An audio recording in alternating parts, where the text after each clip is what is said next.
네, 5월이 시작되었습니다. 5월의 달, 5월의 가정의 달이 시작되었습니다. 성경 안에는 수많은 가정들이 등장하는데 가장 탈도 많고 은혜도 넘쳤던 가정 하나를 꼽으라고 하면 단연 창세기의 야곱 가정을 들 수 있습니다. 야곱과 4명의 엄마를 둔 12아들. 여러분 말만 들어도 좀 복잡해 보이지 않습니까? 하루하루가 불안하고 불편한 일들이 수시로 일어났을 겁니다. 바람잘 날 없이 수시로 싸우고 또 편먹고 싸우고 엄마가 정실과 후실이 있으니 서열의 문제가 복잡합니다. 이 12아들들의 세대 차이도 심합니다. 또 야곱이 요셉을 편애하죠. 편애를 하게 되면서 질투와 갈등이 생기고 애정 결핍과 상처로 인하여서 나중에는 인신매매까지 일어나죠. 그래서 아버지에게 평생의 불효를 하게 됩니다. 이렇게 간단하게만 봐도요, 이 가정은 매우 정상적이지 않습니다. 엉킬 대로 엉켜버린 형제 간의 문제들, 또 부자 간의 문제, 가득 이런 문제들이 집안에 가득했습니다. 하나님은 이런 문제와 결함으로 가득한 이 가정을 어떻게 다루시고 어떻게 회복해 나가셨을까? 요셉 가정을 보면요, 요셉의 형들은 요셉을 아주 못 잡아먹어서 안달이었어요. 너무 미워했습니다. 왜 그랬을까요? 요셉 걔는 비밀이 없어. 우리끼리 뭔가 하다 잘못한 거 있으면 아버지에게 쪼르륵 가가지고 모든 것을 다 고자질하는 겁니다. 그런 요셉을 아버지는 너무나 예뻐했어요. 그리고 사랑하면서 채색 옷도 입혀줍니다. 우리 3절 4절 말씀인데 제가 읽겠습니다. 요셉은 노년에 얻은 아들이므로 이스라엘이 여러 아들들보다 그를 더 사랑함으로 그를 위하여 채색 옷을 지었더니 그의 형들이 아버지가 형들보다 그를 더 사랑함을 보고 그를 미워하여. 편안하게 말할 수 없었다. 형들의 입장에서 볼 때요, 굉장히 부당하고 불쾌합니다. 나도 사랑받고 싶고, 나도 채색 옷 입고 싶고, 나도 사랑받고 싶다. 그래서 미워합니다. 맞습니다. 충분히 이해돼요. 나 같아도 그랬을 것입니다. 그런데 우리는 이 장면, 이 가정을 바라보면서 우리는 그들의 문제를 너무 쉽게 그냥 편애의 문제로 귀결시켜버립니다. 편애는 불공평하고 잘못된 사랑입니다. 옳지 못한 자녀 교육 방식이에요. 편애는 분명 상처를 낳고 그 상처는 또 다른 상처를 낳게 됩니다. 하지만 이 요셉을 향한 야곱의 사랑이 단순히 아무 생각 없는 편애였을까요? 야곱이 잘했다는 것이 아닙니다. 하지만 이 야곱 안에 들어있는 이 사랑을 조금 더 우리가 관심 있게 바라보자라는 겁니다. 야곱 아버지의 마음으로 볼 때 요셉과 베냐민은요, 말 그대로 진짜 불쌍한 아이들이었습니다. 그들은 야곱이 가장 사랑했던 아내 라헬의 소생이었어요. 라헬의 자식들이었습니다. 야곱이 라헬을 얼마나 사랑했습니까? 7년을 수일처럼 일하고 결혼하고 또 7년을 수일처럼 일합니다. 14년 동안 그 아내만을 위해서 삼촌에게 봉사를 합니다. 그런데요, 그 결혼하고 났는데 라헬이 아들을 낳습니까? 못 낳잖아요. 못 낳는 기간 동안에 얼마나 고통의 시간들을 보냅니까? 그러다가 노년에 감격적으로 아들을 낳았는데 그가 바로 요셉이었어요. 그리고 그 동생 베냐민을 낳다가 라헬은 죽어버립니다. 아이들은 아주 어린 아이들이었어요. 그 두 어린 아이들은요, 엄마 없는 자식들이 되어버린 겁니다. 그들에게 보호자라고는 아버지 야곱밖에 없어요. 생각해 보십시오. 다른 엄마를 둔 형들만 10명입니다. 그 가운데서 생존해야 되는 거예요. 여러분, 저는 지금 편애가 바람직하고 정당하다는 말을 하는 것이 아닙니다. 우리가 사랑하는데 균형을 잃으면 상처가 될 수 있습니다. 하지만 때로는 사랑이 더 필요하고 돌봄이 더 필요한 자들이 있을 수 있다라는 거예요. 지금 당장 돕지 않으면 생존할 수 없는 자녀들이 우리 주변에 우리 자녀들이 있을 수 있다는 말이에요. 더 연약하고 필요가 더 절실한 그 자녀들을 더 많이 챙기는 것은요, 어찌 보면 부모의 마음으로 보면 그것은 이해가 될 수 있는 거예요. 부모는 다 사랑합니다. 각각 필요한 만큼 부어주고 나는 거예요. 부모의 마음으로 크게 전체적으로 보면 그것이 오히려 더 공평한 일이 될 수 있는 것입니다. 우리 하나님의 마음도 마찬가지입니다. 하나님은요, 우리 모두를 공평하게 사랑하십니다. 그런데 그 공평은 기계적으로 딱딱딱 나눠가지고 4분의 1, 5분의 1, 10분의 1 딱 나눠서 기계적으로 똑같이 나눠주는 공평이 아닌 것입니다. 필요한 만큼, 그리고 부족한 만큼 더 채워주고 더 사랑해 주는 것이 하나님의 사랑이에요. 아픈 손가락을 바라보면서 좀 더 고쳐주고, 좀 더 감싸주고, 좀 더 치료해주고, 좀 더 사랑해주는 것. 그것이 바로 하나님의 사랑. 그것이 바로 하나님께서 아버지 마음으로 베풀어 주시는 공평하신 사랑이다라는 것입니다. 그래서 없는 자에게는요, 더 풍성히 막 부어주시는 것이고, 이미 넘치는 자에게는요, 열심히 나누라고 하는 거예요. 그렇게 해서 평균케 하는 것이죠. 고린도후서 우리 8장 13절 말씀 함께 읽어보겠습니다. 이는 다른 사람들은 평안하게 하고 너희는 곤고하게 하려는 것이 아니요 균등하게 하려 함이니. 아멘. 균등하게 하려 한다. 우리 예전 번역을 보면 평균케 하려 한다라고 표현을 하고 있습니다. 균등한다, 평균케 한다는 말은 모두를 향한 하나님의 공평하신 사랑을 이야기하는 겁니다. 하나님은요, 은혜로운 불공평으로 모두를 공평하게 사랑하십니다. 서로 나누면서, 서로 채워주면서 말입니다. 나의 사랑은 모두에게 공평하니 사랑받는 너희는 서로 돕고 서로 비교하지 말고 너희들은 서로 화목하게 지내라 라는 말씀이죠.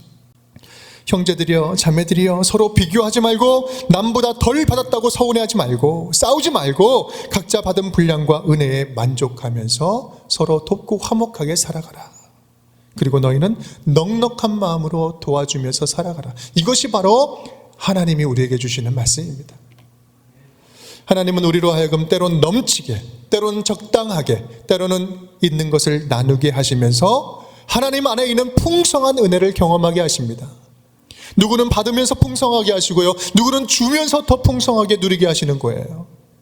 오늘 말씀을 준비하면서 제 마음에 그런 소망이 막 물밀듯이 밀려오는 것입니다. 하나님, 우리 운정교회가 더욱더 나누면서 더욱더 적극적으로 주면서 풍성해지는 교회가 되게 하여 주시옵소서. 우리 운정의 모든 가정들이 베풀면서 풍성해지는 가정들이 되게 하여 주시옵소서.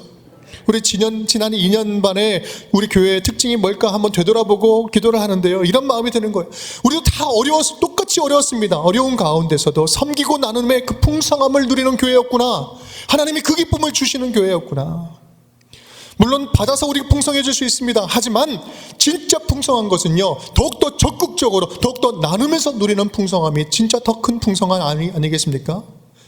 있으니까 주는 거예요. 하나님이 주셨으니까 나눌 수 있는 거예요. 또 주니까 하나님이 더 채워주시는 거예요. 주는 것이 받는 것보다 복되도다. 우리 운정교회가 그렇게 나누면서 풍성함을 누리는 아름다운 교회가 될 수 있기를 간절히 바랍니다. 어린이 주일을 맞이하면서 오늘은 누군가의 자녀, 누군가의 아들과 딸로 살아가는 우리들에게 말씀을 주십니다. 사랑하는 자녀들아, 부모의 마음은 서로 사이좋게 지내는 거다. 사이좋게 지내는 거다. 지금 부모님이 이 땅에 계시지 않다 하더라도 그 마음만은 남아있는 거예요. 사이좋게 지내기를 바란다.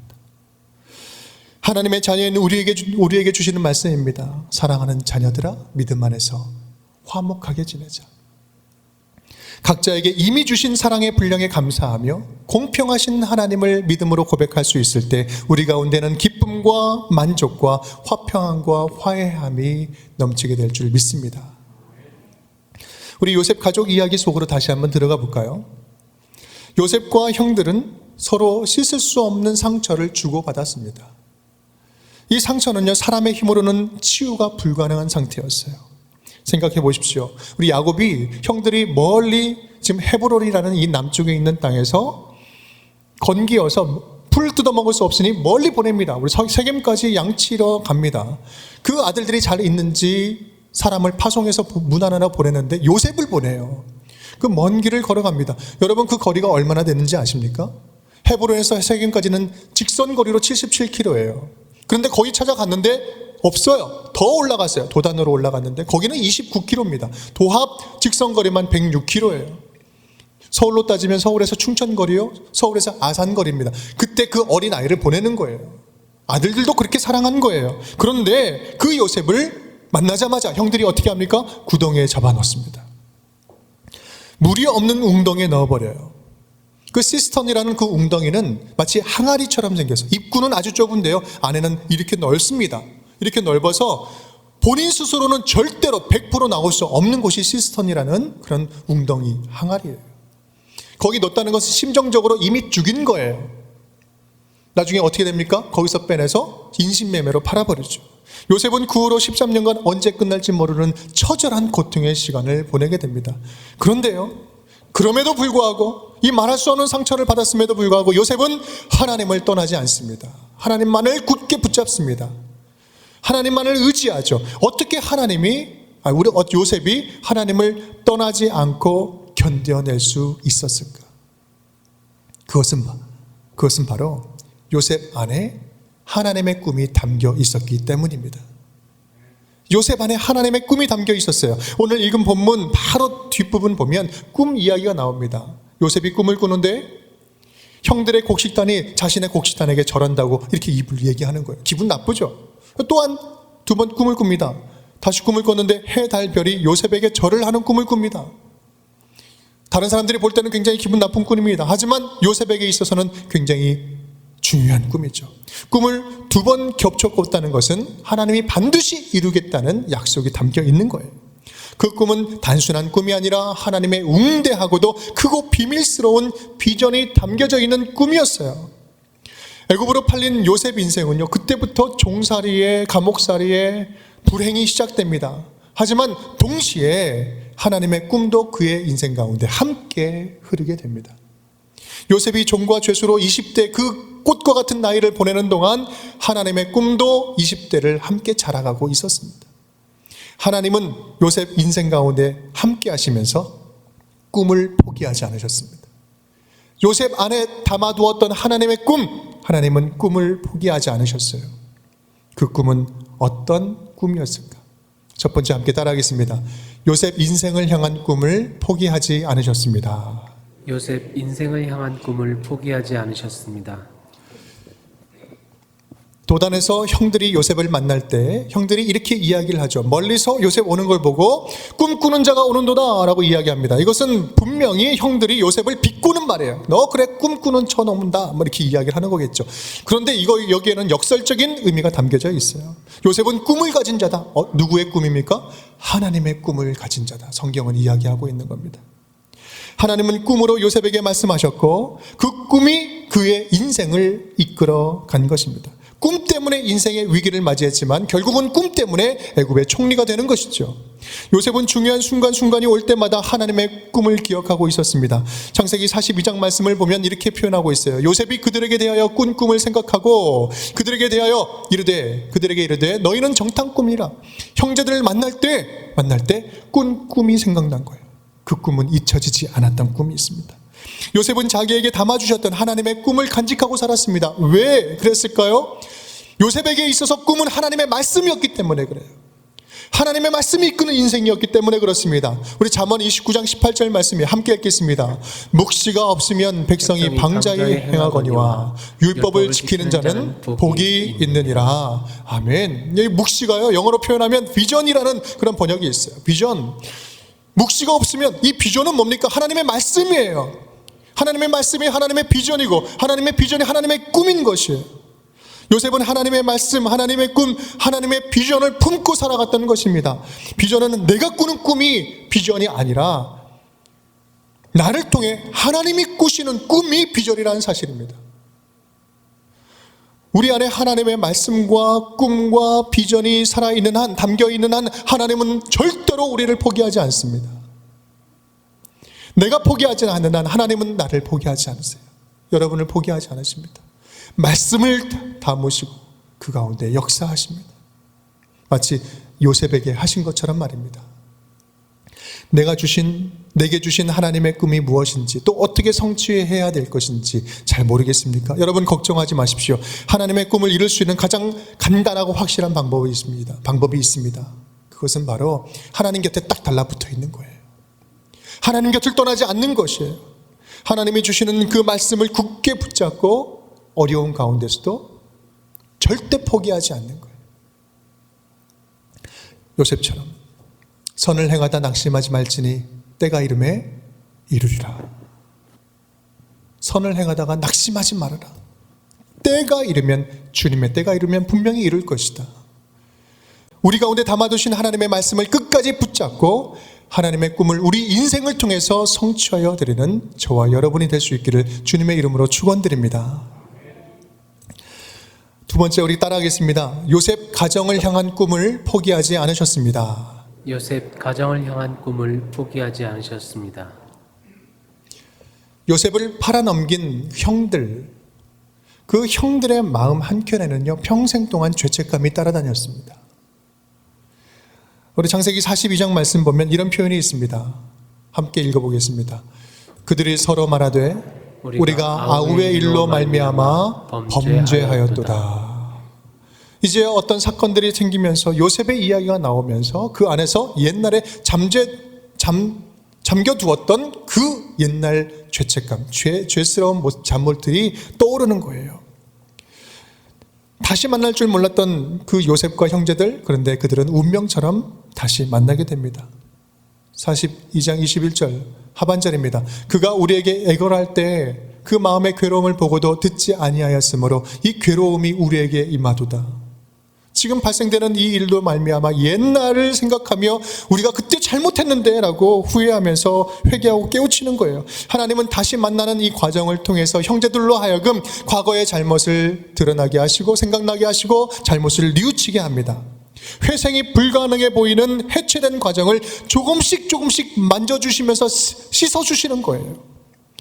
여러분, 유다를 한번 보십시오. 유다는 베냐민을 종으로 잡겠다고 말할 때 이렇게 말을 합니다. 44장 33절 말씀. 이제 주의 종으로 그 아이를 대신하여 머물러 있겠소.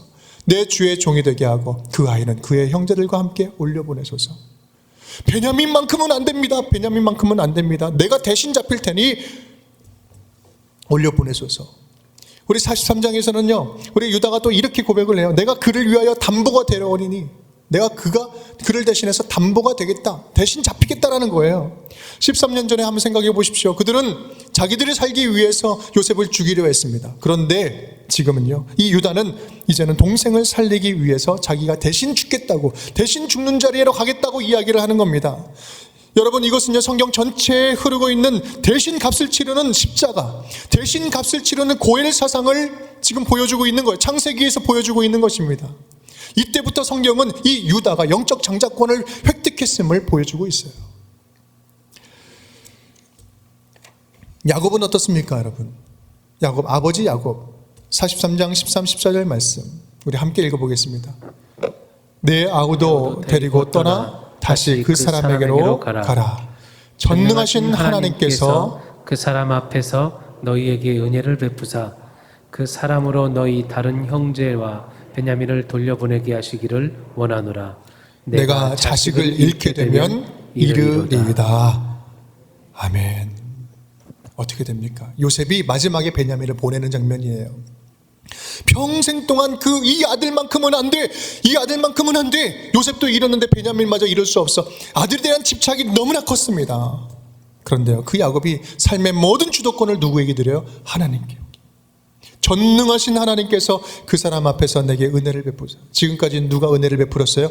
내가 보호해야 된다고 생각했어요. 하지만 떠나보내는 겁니다. 이 아들은 하나님의 아들입니다. 하나님의 뜻이 있으면 하나님이 책임져 주실 줄 믿습니다.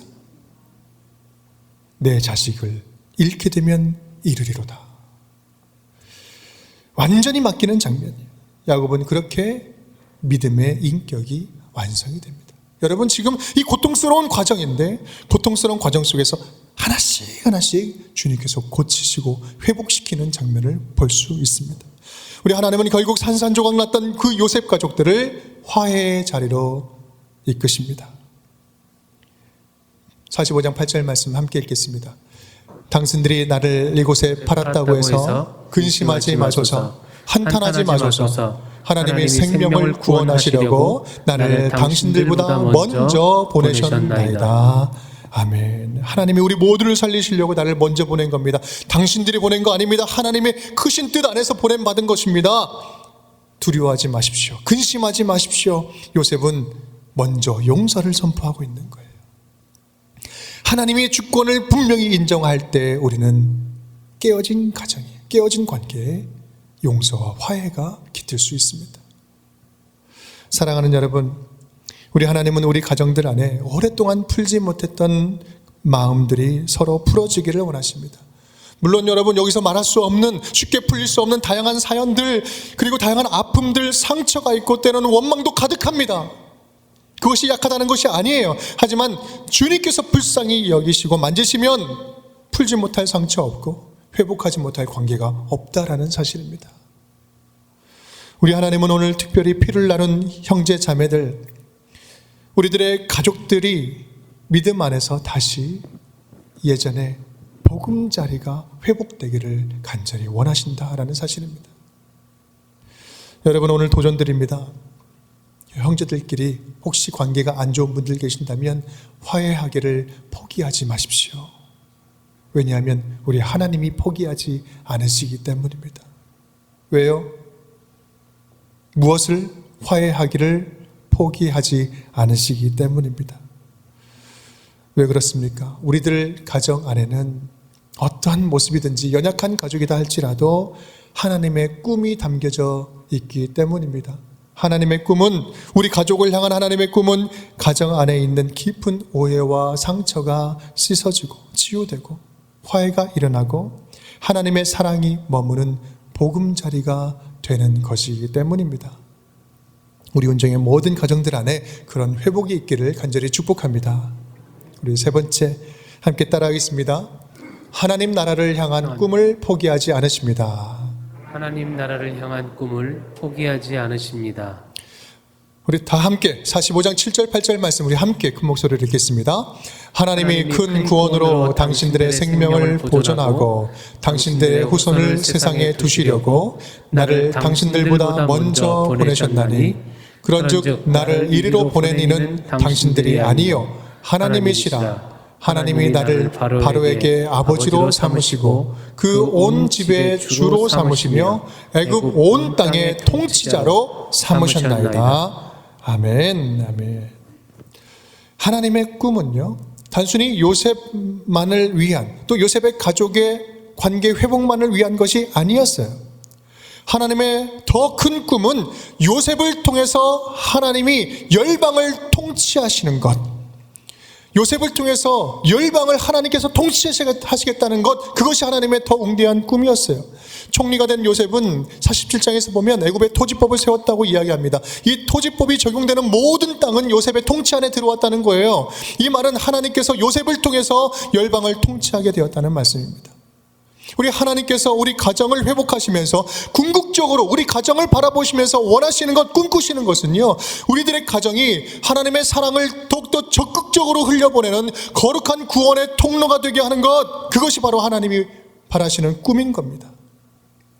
사랑을 흘려보내면서 무너진 가정을 회복하고 희망 없는 자녀들에게 희망을 줄 수 있는 희망의 도구가 되는 것, 그것이 바로 하나님의 꿈이요 우리 가정을 향한 하나님의 비전이라는 사실입니다.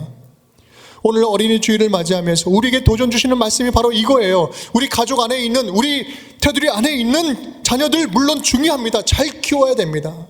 그런데요, 2021년도 지금 같은 시간을 살아가고 있는 우리 아이들 가운데 하나님의 사랑을 받지 못하고 죽어가는 아이들이 있다면, 실제로 밥도 물도 먹지 못해 죽어가는 아이들이 있다면 그들에게 희망과 구원을 전해주는 것도 지금 저와 여러분이 반드시 해야 할, 책임 가지고 해야 할 일이 아니겠냐라는 말씀입니다. 고통받는 이 땅의 아이들, 나의 회복, 우리 가족의 회복을 넘어서 지구촌 어딘가에 무너진 가족들을 살리는 그런 사랑을 흘려보낼 수 있다면, 그것이 우리가 오늘 애굽의 총리가 된 요셉처럼 열방을 하나님 나라로 통치하며 회복시키는 그런 모습이 아니겠습니까? 그것 또한 구원의 복음이 흐르는 복음자리가 될 줄 믿습니다.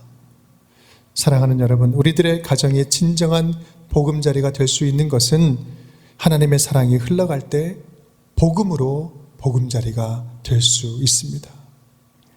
5월의 가정의 달을 보내면서 우리들의 가정 안에 하나님의 사랑이 강물처럼 흘러서 또 다른 가정에 희망을 줄 수 있는 하나님이 꿈꾸시는 복음자리가 될 수 있기를 주님의 이름으로 축원드립니다.